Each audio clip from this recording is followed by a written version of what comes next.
Do you ever wonder why achieving happiness tops the list of most common things people wish for? Why is being happy so important to so many people? Are you someone seeking the same? This podcast will help you delve into understanding more about the seemingly common emotion of happiness. Hello, and welcome to the podcast Understanding Happiness and Key Steps Towards It. I am Dr. Prerna Kohli, a clinical psychologist and the founder of Mind Tribe.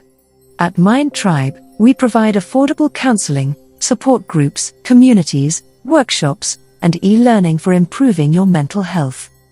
Happiness is a feeling that people have when they feel good about themselves and their lives. It can come from something good happening at a specific moment, like getting a good grade or spending time with friends. But it can also come from feeling good about your life overall, like feeling proud of things you've accomplished or feeling like you have a lot of good things in your life. So, let's talk more about happiness. We all know it's a subjective thing, right? What makes one person happy might not work for someone else.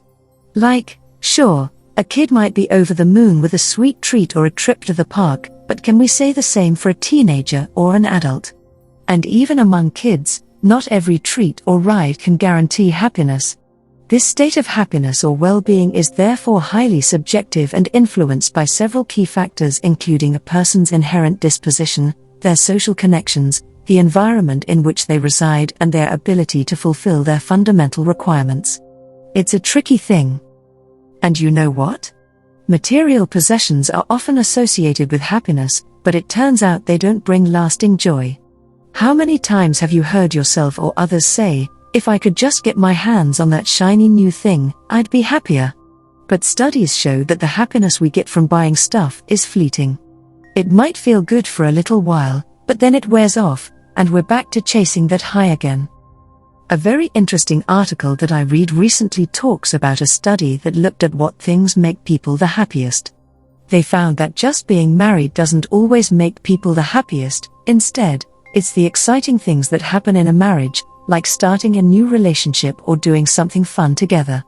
Similarly, being pregnant can make people even happier than being a parent. This might seem a little strange, but it makes sense when you think about it. Being pregnant is a really special time, full of anticipation and excitement, whereas being a parent can be really hard work.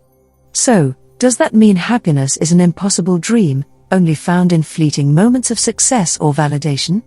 Well, not necessarily. Turns out, some habits can increase our happiness and well-being. Check these out. First up, exercise. Even a little bit of physical activity, like a short walk or some stretching, can do wonders for our mental health. It can help reduce stress, anxiety, and even symptoms of depression while boosting our self-esteem and overall happiness. Next, sleep. Yep, a good night's sleep is essential for our well-being. Getting around 7 hours of restful sleep each night can make a big difference in our health and even lower our risk of chronic diseases. So, don't skimp on those diseases. Gratitude is also key. Taking a moment each day to think of at least 3 things we're grateful for can shift our perspective and help us realize that there's always something positive to look forward to, no matter how small. It's also okay not to be okay. Life has its ups and downs, and it's important to acknowledge and allow ourselves to feel sad when things aren't going well. Remember, no one is happy all the time, and it's okay to feel down sometimes. It's just part of the human experience. Surrounding ourselves with positive people is another important factor. Did you know that we tend to absorb the energy of those around us?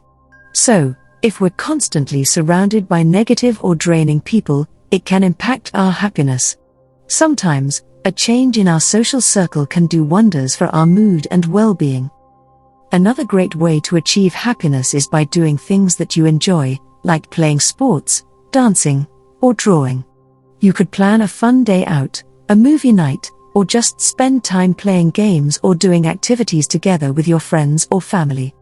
These hobbies can give you a sense of accomplishment and joy, which can make you feel really happy. And last but not least, kindness. Being kind to others, whether it's lending a helping hand or simply smiling at someone, can boost our happiness. As the saying goes, Happiness blossoms where seeds of kindness have been thoughtfully planted. Happiness is by no means an end goal but something we must strive to cultivate every day. The real pleasure lies in its pursuit and enjoying the journey. By practicing self-care, gratitude and forming positive relations, it's possible to live a life filled with joy, contentment and fulfillment. Involving yourself more with the present and cherishing the little things help evoke positive emotions more than being hard on yourself all the time. Start today and experiment to see what works for you. Thank you for listening.